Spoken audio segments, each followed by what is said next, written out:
नमस्कार, हाम्रो नेपालगञ्ज कार्यक्रमको 5औं श्रृङ्खलामा हार्दिक स्वागत छ। म रुद्र सुवेदी। बाँकेको नेपालगञ्ज उपमहानगरपालिकाले एनटिभी कोलपुरसँगको सहकार्यमा तयार पारेको हाम्रो नेपालगञ्ज कार्यक्रम हरेक महिनाको पहिलो आइतबार साँझ 6:30 बजे र सोमबार बिहान 10:30 बजे पुनः प्रसारण हुने गरेको छ। हाम्रो नेपालगञ्ज कार्यक्रममा हामी नेपालगञ्ज उपमहानगरपालिकामा भए गरेका विकास निर्माणका गतिविधि, प्रस्तावित योजना, शिक्षा, कृषि, पर्यटन, स्वास्थ्य, रोजगार, खेलकुद लगायतका विषयमा चर्चा गर्नेछौँ। आजको अङ्कमा हामीले नेपालगञ्ज उपमहानगरलाई बाल विवाह मुक्त उपमहानगर घोषणा गरिएको बारेमा र साक्षर नेपालगञ्ज घोषणाको तयारीका तथा आर्थिक सबलीकरणका लागि गरिएका प्रयासका बारेमा चर्चा गर्नेछौँ। दर्शकबिन, लागौँ आजका विषयवस्तुतर्फ।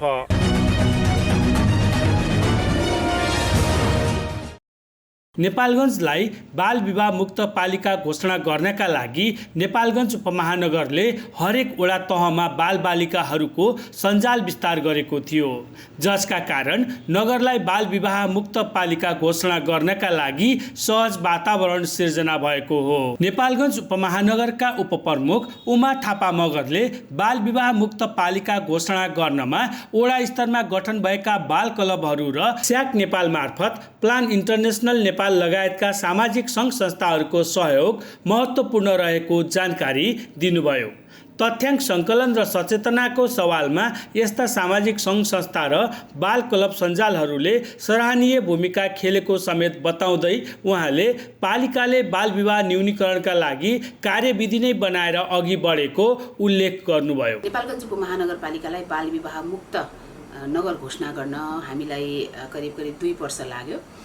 2 वर्षदेखि चाहिँ हामी प्रत्येक वडाहरूमा हामीले गठन गरेको बाल क्लबहरूको माध्यमबाट त्यहाँ गठन भएका विभिन्न समूहहरू र बाल विवाह न्यूनीकरणको लागि जुन हाम्रो एलायन्सहरू हामीले वडामा बनाएका थियौँ, त्यो वडाहरूलाई हामीले सक्रिय बनाउने, विभिन्न खालका तालिमहरू प्रदान गर्ने, विभिन्न खालको चाहिँ जनचेतनामूलक कार्यक्रमहरूमा उहाँहरूको सहभागिता गराउने र जहाँ बाल विवाह भइरहेको छ त्यसको सूचना तत्कालै प्रहरीहरूलाई दिएर उद्धार गर्ने खालका कामहरूमा चाहिँ हामी सक्रिय रह्यौँ र हामीले पालिका स्तरीय एउटा एलायन्स पनि बनाएका थियौँ बाल विवाह न्यूनीकरणको लागि, जसमा चाहिँ अधिकारकर्मी, पुलिसहरू, हैन, सुरक्षा निकायहरू, विभिन्न समाजसेवीहरू, अधिकारकर्मी सबैको चाहिँ सहभागितामा त्यो एलायन्स थियो र त्यसले चाहिँ के गर्थ्यो भने कहीँ कतै बाल विवाहको घटनाहरू भइरहेको छ भन्ने भएपछि त्यहाँ गएर त्यो बाल विवाहलाई रोक्ने र त्यसलाई चाहिँ कानुनी प्रक्रियामा अगाडि बढाउनको लागि चाहिँ इन्फोर्स गर्ने कामहरू चाहिँ त्यो क्लबले गर्ने गर्दथ्यो र यसरी हामीले प्रत्येक वार्डमा यो कार्यक्रमहरूलाई सक्रिय बनाएका थियौँ र यसको लागि हामीले 2टा काम पनि गरेका थियौँ। एउटा पालिका स्तरीय बाल विवाह न्यूनीकरण गर्ने भनेर मेयर साहबको अध्यक्षतामा एउटा कमिटी हामीले बनाएका थियौँ भने प्रत्येक वडाहरूमा हामीले वडा अध्यक्षको अध्यक्षतामा बाल विवाह न्यूनीकरणको लागि भनेर सानसानो हामीले कमिटी बनाएर अगाडि बढेका थियौँ र त्यो कमिटी मार्फत हामीले विभिन्न खालको निर्णय गर्ने र त्यो निर्णयको आधारमा कामहरू अगाडि बढायौँ र बाल विवाह मुक्त नगरपालिका घोषणा गर्नको लागि भनेर उपप्रमुखको संयोजकमा एउटा बालबालिकाको एउटा चाहिँ समिति थियो। त्यो समिति मार्फत चाहिँ निर्णय गरेर हामी अगाडि बढ्यौँ र यसको लागि 2टा मुख्यतः काम थियो। एउटा त के भने हामीले यो 2 वर्ष जति पनि अभियानहरू चलायौँ त्यो अभियान अन्तर्गत चाहिँ काम भयो कि भएन भन्ने खालको एउटा सर्वे चाहिँ हामीलाई जरुरी थियो र त्यो सर्वेमा हामीलाई स्याक नेपालगञ्ज मार्फत हामीलाई प्लानले हामीलाई सहयोग गरेको थियो र उहाँहरूले चाहिँ हाम्रो वडामा गएर त्यहाँको केही जहाँ चाहिँ अलिक बाल विवाह बढी हुने गरेको छ त्यो नमुना टोलहरू लिएर चाहिँ उहाँहरूले सर्वे गर्नुभयो र त्यो सर्वेमा हामीले एउटा कार्यविधि पनि पास गरेका थियौँ बाल विवाह न्यूनीकरणको लागि र त्यो कार्यविधिले चाहिँ के बोलेको छ भनेपछि 20% भन्दा कम बाल विवाह हुने वडा अथवा चाहिँ नगरलाई चाहिँ बाल विवाह मुक्त वडा अथवा नगर घोषणा गर्न सकिन्छ भनेर त्यो कार्यविधिले त्यो एउटा मापदण्ड चाहिँ बोलेको थियो र त्यो मापदण्डलाई नै आधार मानेर त्यो सर्वेको रिपोर्ट आयो र त्यो सर्वेको रिपोर्टमा 20% भन्दा कम नै बाल विवाह हुने रिपोर्टहरू आयो र जहाँ चाहिँ 20% भन्दा बढी अझै पनि बाल विवाह हुन्छ भन्ने सर्वे रिपोर्टले दियो त्यहाँ हामीले फेरि 2 वर्ष चाहिँ हामीले यो बीचमा हामीले जनचेतनामूलक कार्यक्रमहरू गरेका थियौँ। त्यो कार्यक्रमहरूलाई त्यहाँ हामी अलि बढी चाहिँ फोकस भयौँ र जहाँ चाहिँ 20% भन्दा कम बालविवाह हुने गरेको थियो त्यहाँ चाहिँ हामीले बालविवाह मुक्त वडा घोषणा गरेका छौँ। यसमा 2-4वटा कुरा छ। बालविवाह मुक्त वडा अथवा नगर घोषणा गर्नु ठुलो कुरो चाहिँ होइन हैन। किन भन्दाखेरि अझै पनि 20% भन्दा कम त बालविवाह भइरहेको छ। त्यो हाम्रो लागि एकदमै ठुलो चुनौती हो। हाम्रो कार्यविधिले दिएको मापदण्ड अनुसार चाहिँ हामीले बालविवाह मुक्त वडा र नगर चाहिँ घोषणा गर्न सकेका छौँ। त्यो हाम्रो लागि चाहिँ एउटा ठुलो उपलब्धि हो। योभन्दा अगाडि 60-65% बालविवाह हुने गरेको चाहिँ विभिन्न तथ्याङ्कले देखाएको थियो। तर यो 2 वर्षको कार्यकालमा हामीले विभिन्न खालको गतिविधिहरू गरेर र कानुन पनि जुन आएको छ र त्यो कानुनलाई पनि 100% कार्यान्वयन गर्नको लागि यहाँको सुरक्षा निकायहरूसँगको जुन हाम्रो अलि समन्वय राम्रो भएको छ त्यसले पनि हामीलाई सपोर्ट त गर्यो त्यसलाई 20% भन्दा कम झार्नको लागि। तर हामी शून्यमा अझै झर्न सकेका छैनौँ। अझै पनि हामीसँग चुनौती छ। यसकारणले गर्दा बालविवाह मुक्त वडा अथवा नगर घोषणा हुँदैमा अब चाहिँ यहाँ बालविवाह छैन नै भन्न सक्ने अवस्था अझै पनि छैन। अब हाम्रो चुनौती के छ भने हामीले विभिन्न प्रतिबद्धताहरू व्यक्त गरेका छौँ बालविवाह नगरपालिका घोषणा गर्ने बेलामा।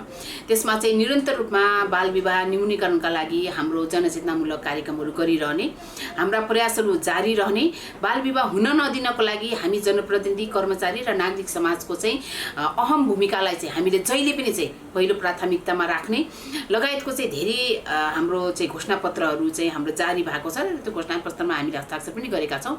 यसकारणले गर्दा चुनौती के रह्यो भने हिजोको दिनमा बालविवाह मुक्त वडा अथवा नगर घोषणा नगर्दै गर्दाखेरि चाहिँ बालविवाह भइरहेका घटनाहरू सामान्यको रूपमा लिइन्थ्यो र त्यसलाई चाहिँ कम गर्नको लागि हामी प्रयासरत रहन्थ्यौँ।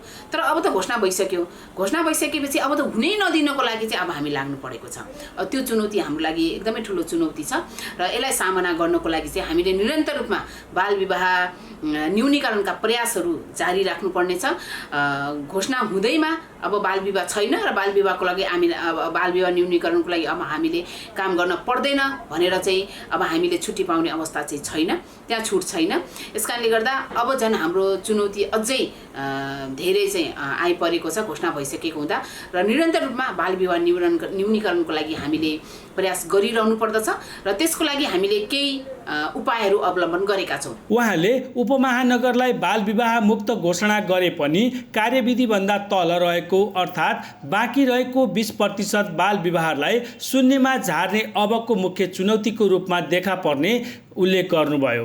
यसभन्दा पहिला बालविवाह सामान्य रूपमा लिए पनि बालविवाह मुक्त पालिका घोषणा भइसकेपछि पनि बालविवाह भएको खण्डमा त्यसले नकारात्मक सन्देश दिने भएकोले अबका दिनमा त्यस्तो नहोस् भन्नका लागि अझ कानुनी ज्ञान र यसबारे सचेतना जरुरी रहेको उहाँको भनाइ छ। यसका साथै पालिकाले बालिका शिक्षा योजना मार्फत अक्षय कोषको स्थापना र बालबालिका कोषको स्थापना गरी नयाँ खालका योजना अघि बढाएको जानकारी दिनुभयो। नयाँ खालका योजना अघि बढाएको जानकारी दिँदै बाल क्लबहरूलाई अझ सक्रिय बनाउँदै लैजाने पालिकाको योजना छ।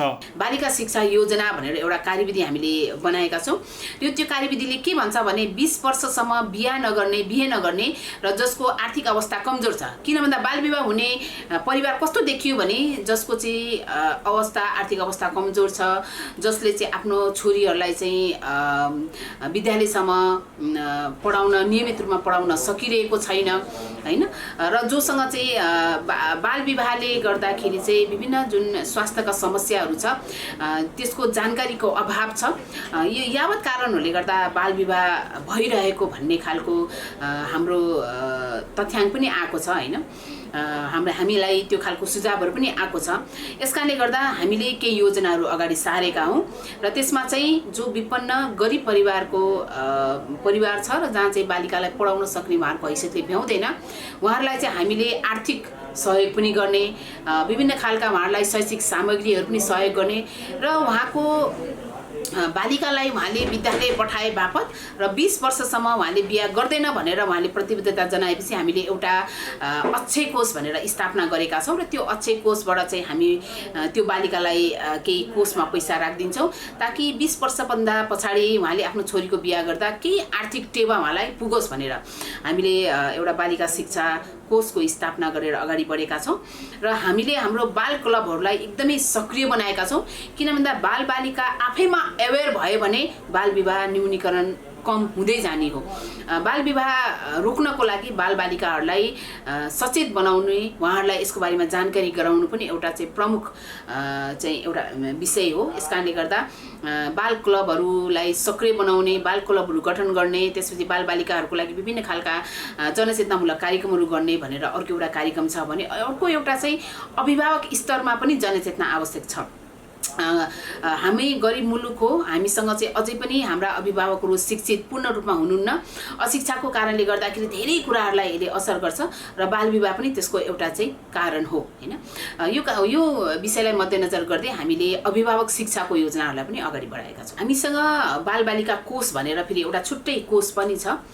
त्यो चाहिँ बालबालिकाहरूलाई आवश्यकता परेको खण्डमा यो विषय मात्रै होइन अरू पनि विषयहरूमा उद्धार गर्नको लागि हामीले प्रयोग गर्छौँ त्यो कोषलाई। यसकारणले गर्दा कहीँ कतै चाहिँ बाल विवाह भइहाल्यो र उहाँलाई उद्धार गर्नु पर्यो र उद्धार गर्दै गर्दाखेरि चाहिँ उसलाई चाहिँ समाजमा इस्ट्याब्लिस गर्नको लागि समाजमा चाहिँ समायोजन गर्नको लागि जुन खालको चाहिँ सहयोग चाहिन्छ त्यो सहयोगहरू हामी त्यो बालिका कोषबाट चाहिँ उहाँहरूलाई प्रदान गर्छौँ र उहाँहरूको शिक्षा दीक्षामा पनि हामीले त्यो कोषबाट रकमहरू खर्च गर्न सक्ने भनेर चाहिँ व्यवस्था गरेका छौँ। किन भन्दा बाल विवाह भएर भोलि उहाँलाई उद्धार गर्दै गर्दाखेरि परिवारले नस्वीकार्ने कुरा हुनसक्छ अथवा चाहिँ उहाँहरूलाई फेरि अगाडि बढ्नको लागि आर्थिकको समस्या हुनसक्छ। त्यो कुरालाई मध्यनजर गरेर बालबालिका कोष भनेर फेरि छुट्टै यो उद्धारको लागि र आर्थिक सहयोगहरूको लागि भनेर फेरि हामीले छुट्टै एउटा कोष छ त्यो कोषबाट हामी उहाँलाई सहयोग गर्छौँ। बाल विवाह मुक्त नगरपालिका घोषणा भइसकेपछि अब एकजना पनि यहाँ चाहिँ बाल विवाह हुनु हुँदैन भन्ने हाम्रो सबभन्दा ठुलो चुनौतीको हामीले सामना गर्नु परेको छ। यसकारणले गर्दा हाम्रो प्रत्येक वडामा वडा समिति र त्यहाँका चाहिँ जुन हाम्रो क्लबहरू छ समूहहरू छ त्यो समूहहरू सक्रिय हुन जरुरी छ र हामीसँग पुलिस प्रशासनहरूसँगको जुन टाइअप छ उहाँहरूले यस्तो घटना थाहा पाउने बित्तिकै तत्कालै त्यसलाई सम्बोधन गर्नको लागि प्रहरीहरू परिचालन गर्नुहुन्छ र उहाँहरूको पनि के हुन जरुरी भयो भने कम्तीमा बाल विवाह उनीहरूले यदि जानी गराइरहेको छ भने सजायको भागीदार चाहिँ बनाउन सक्नुपर्छ जो चाहिँ धेरै अभाव छ। किन भन्दा बाल विवाह भइसकेपछि कानुनी दायरामा आउनको लागि चाहे बालिकाको तर्फबाट हो चाहे बालकको तर्फबाट अभिभावकहरू तयार हुँदैनन् जसले गर्दाखेरि चाहिँ कानुनी प्रक्रियामा चाहिँ उहाँहरूलाई ल्याउन अलिक गाह्रो भइरहेको छ। यदि हामीले एक दुईजनालाई कानुनी प्रक्रियामा लिएर आयौँ भने त्यो पनि एउटा सन्देश सोसाइटीमा जान्छ समाजमा जान्छ समुदायमा जान्छ र बाल विवाह न्यूनीकरणमा चाहिँ थप टेवा पुग्छ। यसकारणले केही चाहिँ हामीले कानुनी प्रक्रियामा ल्याउन पनि जरुरी छ भन्ने मलाई लाग्छ र यसको लागि पनि यो पनि अर्को हाम्रो चुनौती हो किनभने कानुनी प्रक्रियामा नआउनु नै एउटा चुनौती हो। कानुनी प्रक्रियामा ल्याउनको लागि चाहिँ हामी सबैले पहलकदमी जरुरी छ र कानुनी जनचेतना पनि जरुरी छ। किनभने बाल विवाह भइहाल्यो भने कानुनमा चाहिँ के व्यवस्था छ त सजायको लागि भनेर उहाँहरूले थाहा पाउनु भयो भने योबाट पछि हट्नुहुन्छ। यसको बारेमा समुदायले थाहा नपाउँदाखेरि पनि यस्तो घटनाहरू घटेको छ। यसकारणले गर्दा यो अर्को चुनौती छ र सँगसँगै जनमानसमा बाल विवाहले पार्ने जुन बालबालिकाहरूको स्वास्थ्यदेखि लिएर शिक्षादेखि लिएर उहाँहरूको भविष्यसम्मको जुन प्रभावहरू छ नकारात्मक त्यो नकारात्मक प्रभावहरूको बारेमा पनि समुदायले जान्नु पर्दछ। अझै पनि हाम्रो समुदाय पूर्ण रूपमा यो कुरामा सचेत छैनन्। यो कुरालाई पनि यो पनि अर्को हाम्रो चाहिँ ठुलो चुनौतीको रूपमा देखिएको छ। यो चुनौतीलाई पनि हामी सबैले चाहिँ मिलेर सामना गर्नुपर्दछ र अर्को प्रमुख चुनौती भनेको त के भने हामी सबैको चाहिँ समन्वयकारी भूमिका हुन जरुरी छ। कोही पूर्व फर्किने कोही पश्चिम फर्किने कोही उत्तर फर्किने जो हामी चाहिँ बाल विवाहको क्षेत्रमा काम गर्छौँ अथवा कसैको पनि हामी बाल बालिकाको अधिकारको क्षेत्रमा काम गर्छौँ भने हामी सबैको चाहिँ भोइस एउटै हुनुपर्छ। बाल विवाह रोक्ने भनेपछि रोक्ने हैन तर यहाँ कता कता कहिलेकाहीँ चाहिँ कोही पूर्व कोही पश्चिम फर्केको हुन्छ। त्यसकारण यो समन्वय र सहकार्य चाहिँ अझ मजबुत भएर अगाडि बढ्नुपर्छ। यसमा पनि अर्को चुनौती चाहिँ छ। नेपालगञ्ज उपमहानगरलाई गत फागुन 23 गते बाल विवाह मुक्त उपमहानगर घोषणा गरिएको छ। विभिन्न चरणमा उपमहानगरका 23 वटै वडालाई बाल विवाह मुक्त घोषणा गर्दै गत फागुन 23 गते एकैसाथ 12 वटा वडासँगै उपमहानगरलाई पनि बाल विवाह मुक्त घोषणा गरिएको हो। नेपालगञ्ज उपमहानगरका प्रमुख प्रशासकीय अधिकृत जगत बहादुर बस्नेतले उपमहानगरलाई बाल विवाह मुक्त घोषणा गर्न सफल भए पनि उहाँले अशिक्षा नै यसको प्रमुख कारण भएको निष्कर्ष निकाल्दै उपमहानगरलाई साक्षर उपमहानगर घोषणा गर्नका लागि तीव्र गतिमा तयारी अगाडि बढाइएको जानकारी दिनुभयो। नेपालगञ्ज उपमहानगरपालिकाले हालसालै भन्नाले अस्ति चाहिँ हामीले फागुनको 23 गते सबै बाँकी 12वटा वडा र नगरपालिका सबैले चाहिँ नगरपालिका क्षेत्रलाई बाल विवाह मुक्त पालिकाको रूपमा घोषणा गर्न सफल भएका छौँ र यसमा गत आर्थिक वर्ष अघिल्लो आर्थिक वर्ष देखि यसको चाहिँ अभियान सुरु भएको देखियो र यहाँ चाहिँ विभिन्न किसिमका महिला तथा बालबालिका क्षेत्रमा काम गर्ने जुन विभिन्न किसिमको सङ्घ संस्थाहरू हुनुहुन्छ उहाँहरूको समेत सहयोग र समन्वयमा पालिकाले 2 वर्ष लगाएर आफ्नो पालिकामा चाहिँ हुने जुन बाल विवाहसँग सम्बन्धित थियो त्यो समस्यालाई चाहिँ समाधान गर्नुपर्छ भन्नेका उद्देश्यका साथ अस्ति फागुन 23 गते हामीले बाल विवाह मुक्त पालिकाको रूपमा घोषणा गरेका छौँ। अब यो खासै कस्तो छ भने घोषणा गर्नु एउटा छुट्टै पाटो र घोषणा गरिसकेपछि घोषणा गरेका कुराहरू निरन्तरता रहन्छ नि रहन्न, दिगो विकास हुन्छ कि हुन, दिगोपना रहन्छ कि रहन्न भन्ने कुरा हो र त्यो चाहिँ पालिकाको लागि चुनौती छ। र हिजोका दिन घोषणा गर्दाखेरि जुन हामीले अभियानका साथ लागेका थियौँ त्यसै गरी भोलिका दिनमा पनि त्यसलाई निरन्तरता हामीले दिनुपर्ने हुन्छ। अन्यथा फेरि बाल विवाह चाहिँ हुने देखियो भयो भने हाम्रो चाहिँ काम सफल नै असफल हुने हुन्छ। एउटा त्यो कुरा भइहाल्यो। अर्को जहाँसम्म राम्रो कुरा, राम्रो पक्षको जुन कुरा छ त्यो राम्रो पक्षको कुरा के भन्दा जुन हाम्रो महिला दिदीबहिनीहरू हुनुहुन्छ उहाँहरू चाहिँ पढ्न पाउनुहुन्न, त्यो आफ्नो उमेरसँग र शरीर म्याच्योर्ड नहुँदै बच्चा जन्माउनु पर्ने हुन्छ। यी समस्याबाट चाहिँ उहाँहरूलाई मुक्त बनाइएको छ र उहाँहरू आफ्नो 20 वर्षको उमेरसम्मको लिनुपर्ने शिक्षा, बेसिक आधारभूत शिक्षा लिन सक्नुहुनेछ र त्यसको मात्र नभएर आफ्नो शारीरिक र आफ्नो जुन मानसिक क्षमता जुन हुन्छ स्तर वृद्धि त्यो भएपछि मात्रै उहाँहरू चाहिँ आफ्नो इच्छाअनुसार भोलिका दिनमा विवाह गर्न सफल हुनुहुने कुरा यहाँ पालिकाभित्र रहेको छ। साक्षरता घोषणा गर्न नगरपालिकामा चाहिँ हामी लागिरहेका छौँ। यो आगामी महिनाको यही महिनाको चैत 15 गतेसम्म यो हामीले पालिकालाई साक्षरता युक्त पालिका बनाएर घोषणा गर्ने लागिरहेका छौँ र अहिले जुन सबै पालिकाका सबै वडाहरूमा क्लासहरू चलिरहेका छन् र क्लासहरू चलिरहेको अवस्थापछि पनि उहाँहरूले आफ्नो विवरण पठाइरहनु भएको छ। विद्यालयले छुट्टै सञ्चालन गर्नुभएको छ, वडागत रूपमा पनि सञ्चालन भएका छन्। ती भएका विवरणहरू शाखामा शिक्षा, युवा तथा खेलकुद महाशाखामा प्राप्त भइरहेका छन् र महाशाखाले पनि त्यो विवरणहरूलाई इन्ट्री गर्दैछ र गरेका इन्ट्रीहरूलाई पनि तथ्याङ्कलाई विश्लेषण गरेर हामीले तोकेको चैत 15 गतेभित्रै पालिकालाई साक्षरता युक्त पालिकाको रूपमा घोषणा गर्दैछौँ। यसमा सुरुका दिनमा केही सामान्य अब महिलाले क्लास चलाएको, पुरुषले चलाएको आदि इत्यादि विभिन्न कुरा त सानोतिनो आउन नै आएकै हुन्, तर अहिले खासै त्यस्तो हामीले हुन दिएका छैनौँ। यो निरन्तर भइरहेको छ र यसलाई चाहिँ फलदायी रूपमा हामीले लिनेछौँ। यसमा खास गरी भन्दा जहाँ ECD भनेर सञ्चालन गरिएका विद्यालयहरू छन् अथवा प्रारम्भिक बाल विकास केन्द्रहरू, ती केन्द्रहरू चलाएको ठाउँमा एउटैले पुग्नेछ भने एउटै कक्षा सञ्चालन गरिएको छ, छैन भने त्यहाँ थपेर पनि यो चाहिँ क्लासहरू सञ्चालन गरिएको छ। त्यसमा सहभागी एकदम आउनु भएको छ र उहाँहरूलाई हामीले खास गरी के भन्नु अङ्क चलाउन सक्ने, फोन चलाउन सक्ने, यस्तै क्यालकुलेटर चलाउन सक्ने, हरहिसाब आफ्नो दस्तखत कम्तीमा गर्न सक्ने, क ख ग घ जस्ता सामान्य अक्षरहरू चिन्न सक्ने जस्तो न्यूनतम यति हुनुपर्छ भन्ने हिसाबले राखिएको छ र मूल्याङ्कन पनि त्यही हिसाबले राख्नुपर्छ भन्ने किसिमको यसमा कुरा उठिरहेको छ। भने बिचमा अलिकति जुन यो कोभिडको तेस्रो लहर ओमिक्रोनको जुनले कारणले पनि अलिकति केही प्रभाव परेको थियो, अहिले त्यो सामान्य भइसकेको छ, जहाँसम्म हामी तोकिएकै समयभित्र सफल हुन्छौँ। दर्शकबिन, अबको पालो नेपालगञ्ज उपमहानगरलाई आय आर्जन तथा समृद्ध उपमहानगर बनाउन गरिएका प्रयासका बारेमा लाभग्राही तथा सामाजिक विकास शाखा प्रमुखसँग गरिएको कुराकानीको यो अंश। नेपालगञ्ज उपमहानगरले नयाँ व्यवसाय प्रवर्धनात्मक कार्यक्रम मार्फत नयाँ उद्यमी बन्ने इच्छा राखेका युवा तथा युवतीलाई विभिन्न खालको तालिम दिई उनीहरूलाई व्यवसाय सञ्चालन गर्न सहयोग पुर्याई स्वरोजगार बनाउँदै आर्थिक विकासलाई प्राथमिकतामा राखेर समग्र नगरको समृद्धि हासिल गर्नका लागि 10 जना नव उद्यमीको छनौट गरी उनीहरूलाई तालिमको व्यवस्था गरिएको नेपालगञ्ज उपमहानगरका सामाजिक विकास अधिकृत कृष्ण प्रसाद जोशीले जानकारी दिनुभयो। उहाँले तालिममा सहभागी भएका युवा युवतीले आफूमा भएको सिपलाई निखार ल्याउँदै व्यवसाय सञ्चालन गर्न मोडेलको रूपमा तयार भएको बताउनुभयो। नेपालगञ्ज उपमहानगरपालिकाले सञ्चालन गरिरहेछ गत वर्षदेखि यो अब नमुना पाइलट प्रोजेक्टको रूपमा रहेको छ।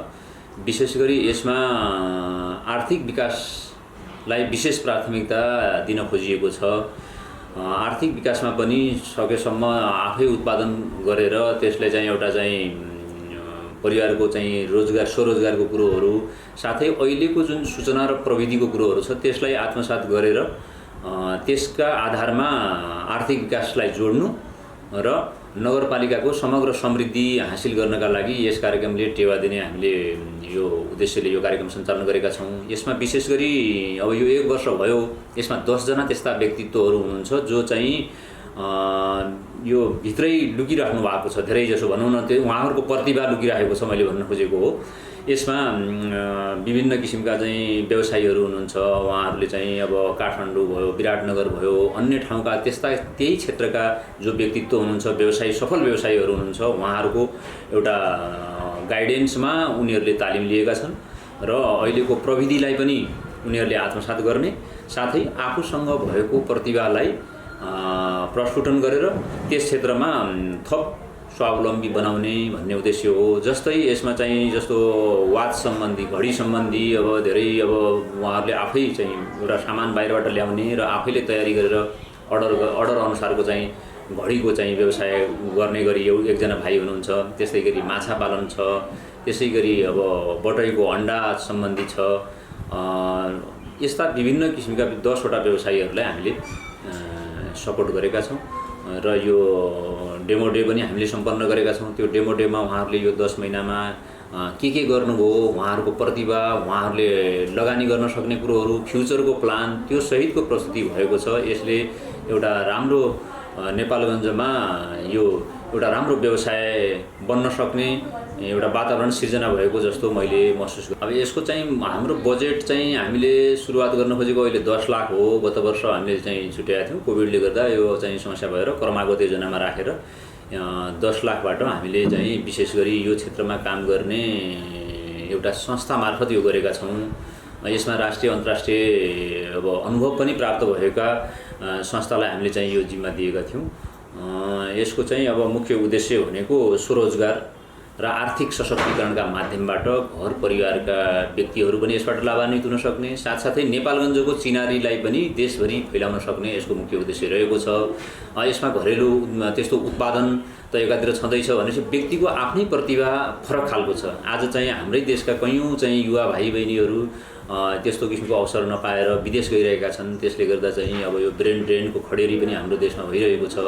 त्यसलाई चिर्नको लागि पनि यस्ता कार्यक्रमहरूबाट हामीले उहाँहरूलाई केही गर्न सक्यौँ भने उहाँहरूको जुन क्रिएटिभ नलेजहरू छ, क्रिएटिभ जुन दिमाग छ, त्यो दिमागलाई हामीले हाम्रै देशमा, हाम्रै नगरमा त्यसलाई चाहिँ कसरी हामीले चाहिँ एउटा उत्पादन क्षेत्रमा लगानी गर्न सक्छौँ र उहाँहरू त स्वरोजगार हुनुहुन्छ, साथसाथै सहरको प्रतिभा, सहरको आर्थिक विकास र समृद्धिका लागि पनि उहाँहरू एउटा होनहार गहना तयार गर्न सकिन्छ भन्ने यसको उद्देश्य हो। नेपालगञ्ज उपमहानगरबाट आफूहरूले प्राप्त गरेको तालिमले आफ्नो व्यवसाय सञ्चालन तथा व्यवसायलाई परिमार्जन गर्न सहज पुगेको नेपालगञ्ज 4 शान्तिनगर टोलकी ज्ञानु शाह बताउनुहुन्छ। आलु केराको चिप्स उत्पादन गर्दै आएकी शाहले आफूसहित 4 जनालाई रोजगार समेत उपलब्ध गराउनु भएको छ। बजारीकरण, ब्रान्डिङ र प्याकेजिङका लागि सस्तो ब्याज दरमा उपमहानगरले ऋण प्रवाह गर्नुपर्ने उहाँको माग छ। मैले चाहिँ अहिले आलुको चिप्स र केराको चिप्स बनाइरहेको छु र आलुको चिप्समा पनि धेरै भेराइटीहरू जस्तै फ्लेभरहरू पनि धेरै फ्लेभरमा पनि मैले बनाइरहेको छु। अहिले मेरो आफ्नै घरमा मैले उत्पादन गर्दै आइरहेको छु र स्टाफहरू दुईवटा स्टाफहरू चाहिँ सिजनल छन् र एउटा चाहिँ पर्मानेन्ट राखेको छु अहिले। मेरो उद्योगमा चाहिँ अहिले लगानी अहिले 4.5 लाख जति। अहिले त्यस्तो सहयोग त केही पनि छैन, तर नगरपालिकाबाट बजारीकरण गरिदिनु हुन्छ भन्ने आशा गरेको छु। अनि धेरै ठाउँमा नभएर अलि स्कुल कलेजको क्यान्टिनमा डिपार्टमेन्टल स्टोरहरू अलिअलि गइरहेछ, सप्लाई गर्दै आइरहेको छु चिप्सहरू। मेरो व्यापारलाई अझ मार्केटिङ नेटवर्किङमा सहयोग गर्नु र प्याकेजिङ, सबभन्दा मैले मेरो प्रोडक्टलाई ब्रान्डिङ र प्याकेजिङमा राम्रो सुधार गर्न खोजिरहेको छु। र मलाई नगरपालिकाबाट महिला उद्यमी लोनको आशा गरेको छु र महिला उद्यमी लोन दिनुहुन्छ भन्ने विश्वस्त छु नगरपालिकाबाट। नेपालगञ्ज 2 सेतुबिग रोडमा जुत्ता मर्मत तथा सिलाइ केन्द्र सञ्चालन गर्दै आउनुभएका पूर्णबहादुर रम्तेलले पनि आफ्नो उद्योगमा 4-5 जनालाई रोजगार दिनुभएको छ।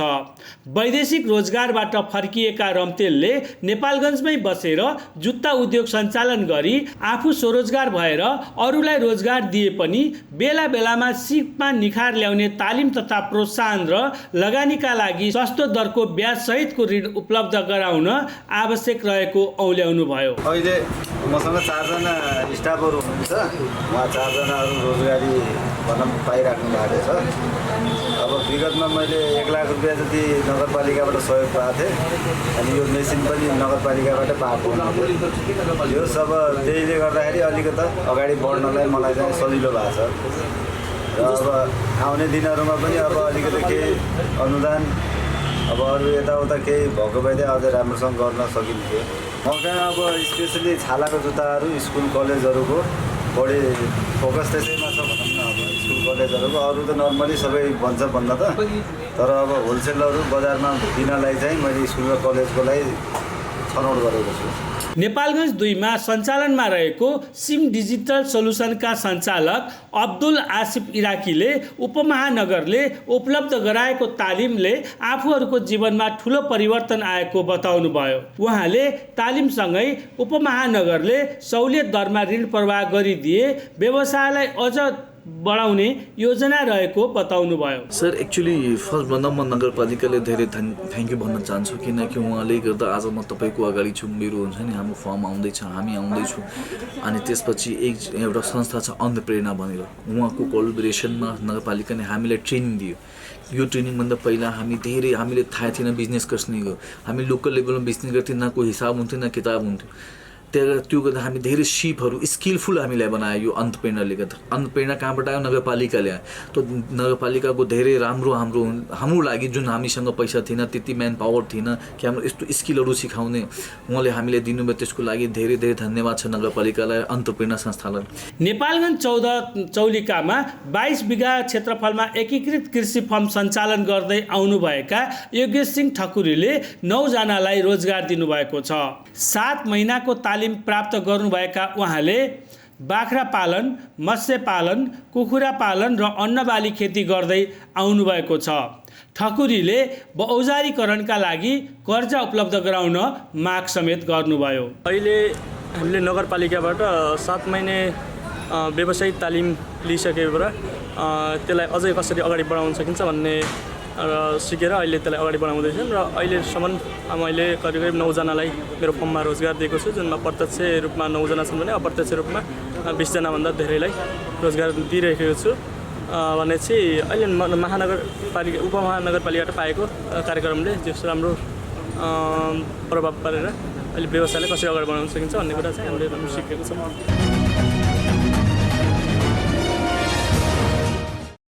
हामी हाम्रो नेपालगञ्ज कार्यक्रमको अन्त्यमा आएका छौँ। यहाँलाई यो कार्यक्रम कस्तो लाग्यो? कार्यक्रमका बारेमा यहाँको गुनासो सुझाव र प्रतिक्रिया भए हामीलाई हाम्रो नेपालगञ्ज 78@gmail.com सम्पर्क गर्न सक्नुहुनेछ। हामी तपाईँका जिज्ञासा सुझाव र प्रतिक्रियालाई सम्बोधन गर्ने प्रयास गर्नेछौँ। हस्त आजलाई म प्रस्तोता रुद्र सुवेदी सहित सम्पूर्ण युनिट बिदा हुन्छौँ। नमस्कार।